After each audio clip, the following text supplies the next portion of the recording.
साथियों, मैं आपको एक ख्याल गीत सुनाऊंगी। अगर हमारी ये गीत आपको पसंद आए तो लाइक करें, शेयर करें, सब्सक्राइब करें।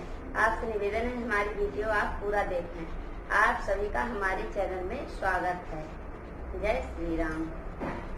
वाल्मीकि जी के कुटिया में, वाल्मीकि जी के कुटिया में लौ कुश का जन्मवा हो गईला, लौ कुश का जन्मवा हो गईला।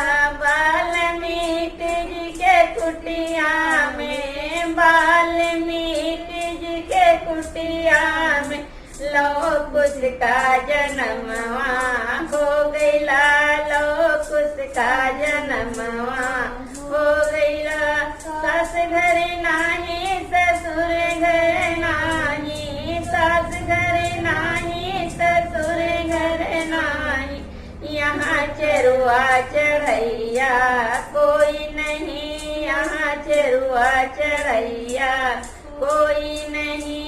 वाल्मीकि जी चरुआ चढ़ावे, वाल्मीकि जी चरुआ चढ़ावे। पशु पक्षी मगनवा हो गईला, पशु पक्षी मगनवा हो गईला। वाल्मीकि जी के कुटिया में, वाल्मीकि जी के कुटिया में लौ कुश का जन्मवा हो गईला, लौ कुश का जन्मवा हो गईला। जेठ घर नाही, जेठान घर नाही, जेठ घर नाही, जेठान घर। यहाँ पिपरी पिसैया कोई नहीं, यहाँ पिपरी पिसैया कोई नहीं।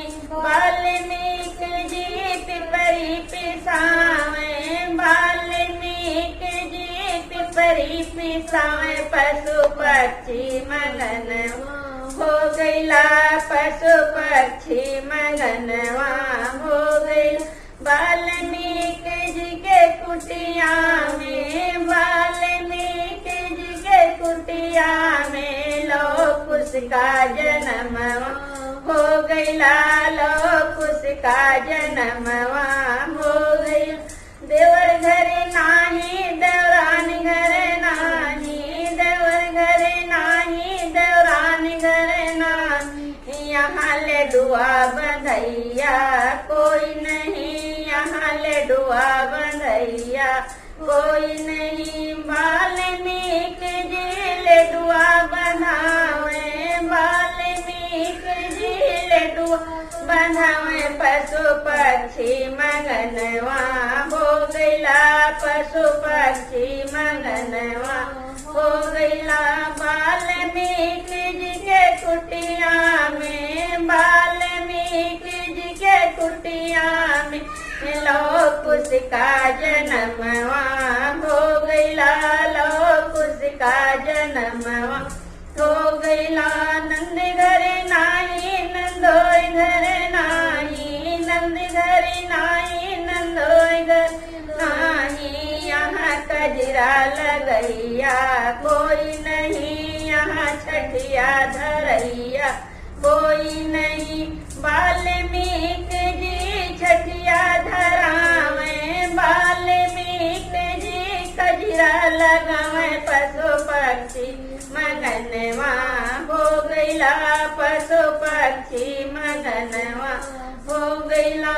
वाल्मीकि जी के कुटिया में, वाल्मीकि जी के कुटिया में कुश का जन्मवा हो गईला, लौ कुश का जन्मवा हो गईला।